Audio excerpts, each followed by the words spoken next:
มือนี่จากกสิมาขึ้นอนุสาวรีย์หรือเอิ้นว่าประตูไซใจกลางเมืองหลวงประเทศลาวคือนครหลวงเวียงจันทน์ให้ทุกคนเบิ่งคือเก่าเด้อ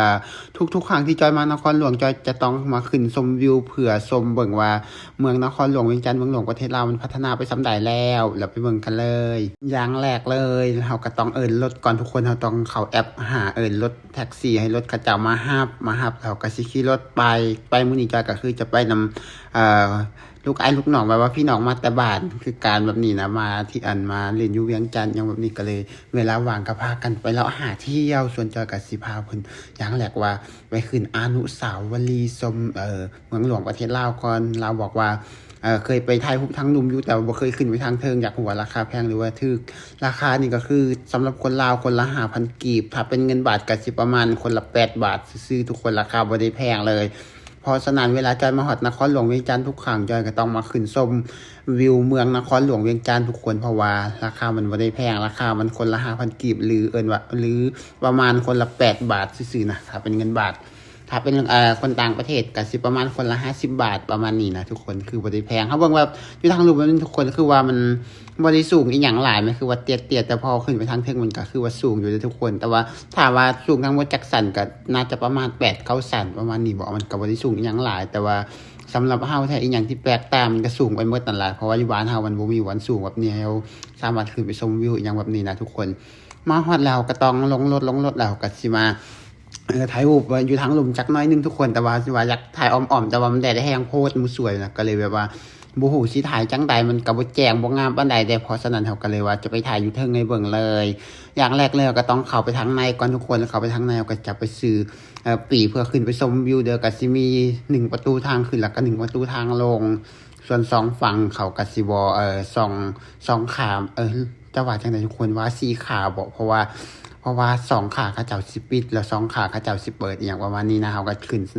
วันแรกวันเขาให้ขึ้นแบบนี้ก็ต้องมาซื้อปีก่อน2คนคนละ 5,000 กีบ2คนก็ประมาณคนละ102คนก็10,000ก็ประมาณประมาณ17-18 บาทนี่แหละ2คนนะทุกคนเราก็ขึ้นไปเทิงทุกคนขึ้นมาโดนสักพักนึงก็มาฮอดบ่อนอันนี้มันเป็นบ่อนที่เขาเจ้าแบบเอาประวัติความเป็นมาว่าไว้ให้เราอ่านนู่นนี่นั่นอยากอ่านก็อ่านบ่อ่านก็ขึ้นไปต่อมาชั้นอีกชั้น1บ่อนหมอจอดเทิงแล้วก็จะมีแบบว่าแบบอันเขาจีเอาแบบไปเฮ็ดคือจังว่าทีวีนี่มาประกอบไว้ให้แบบว่าแต่ละสถานที่ท่องเที่ยวแต่ละบ่อนของประเทศลาวมาปะไว้ให้ว่าผู้ใดอยากเห็นว่าอยู่วันใดแบบนี้นะแล้วต่อมาก็คือจะขึ้นไปสันเทิงเลยทุกคนเผื่อไปชมวิวพอมาเทิงแล้วก็สิให้เบิ่งวิวทุกคนเมืองหลวงประเทศลาวก็สิประมาณนี้เด้อทุกคนสำหรับผู้ใดที่บ่เคยเห็นเมืองหลวงประเทศลาวมันว่ามันสูงหรือว่าแบบมันพัฒนาไปส่ำใดก็คือมาเบิ่งกันเลยสำหรับคนอื่นเบิ่งบางคนเขาเคยได้อยู่เมืองใหญ่มาเขาก็สิว่าคือบ่พัฒนาไปส่ำใดเลยคือว่าสิมีตึกน้อยแท้แต่ว่าสำหรับจอยเองแล้วก็คือ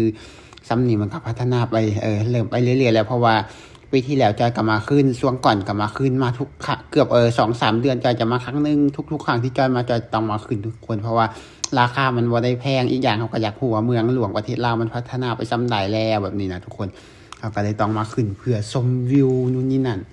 แล้วก็ถ่ายคลิปให้ทุกคนเบิ่งเผื่อคนที่เขามาติดตามใหม่ยังบ่เคยเห็นเมืองหลวงประเทศลาวอยากเห็นก็คือถ่ายให้เบิ่งเลยอันนี้เด้อเมืองหลวงประเทศลาวตึกก็ยังจะบ่หลายปานใดเด้อทุกคนเพราะว่ายังบ่ค่อยแบบพัฒนาอีหยังหลายเพราะว่าเขาเจ้ากำลังสิพัฒนานู่นนี่นั่นแต่ว่าก็พัฒนานู่นนี่นั่นไปเรื่อยๆเลยทุกคน สำหรับเฮาเบิ่งแบบนี้คือว่ามันก็โอเคทุกคนงาม งามไปด้วยแบบว่าต้นไม้ใบหญ้าเขียวไปหมดเลยตึกแถวบ่ปานใดแต่ว่าต้นไม้ใบหญ้าคือหลายแฮงแต่ว่าต้นไม้อยู่ห่มอ้อมตึกอ้อมนู่นนี่นั่น ตึกก็บ่ค่อยมีตึกสูงอีหยังเด้ทุกคนอันนี้เราถ่ายเบิ่งไกลๆเราก็ถ่ายแบบมุมไกลๆทุกคนเบิ่งว่าเอาไกลๆหย่อซูมไปเห็นไกลๆมันก็คือว่างามไปอีกแบบหนึ่งนะทุกคนแล้วสำหรับผู้ใดที่มักเบิ่งคลิปแบบนี้ก็อย่าลืมกดไลค์กดแชร์ให้จอยเด้อเพื่อเบิ่งคลิปต่อไปเพราะว่าโดนๆสิได้มาในเมืองเที่ยนึงแบบนี้นะพอมาฮอดแล้วก็ต้องถ่ายคลิปให้มันคุ้มค่าสำหรับการเดินทางของเฮาถามว่ามันคุ้มค่าบ่มันก็อาจจะคุ้มค่าสำหรับสายตาเฮาซื่อๆ แบบนี้นะทุกคนแล้วพบกันใหม่คลิปหน้าเด้อสำหรับคลิปนี้จอยก็สิได้ขอจบส่ำนี้เลยแล้วพบกันใหม่คลิปหน้าเวลากลับไปบ๊ายบาย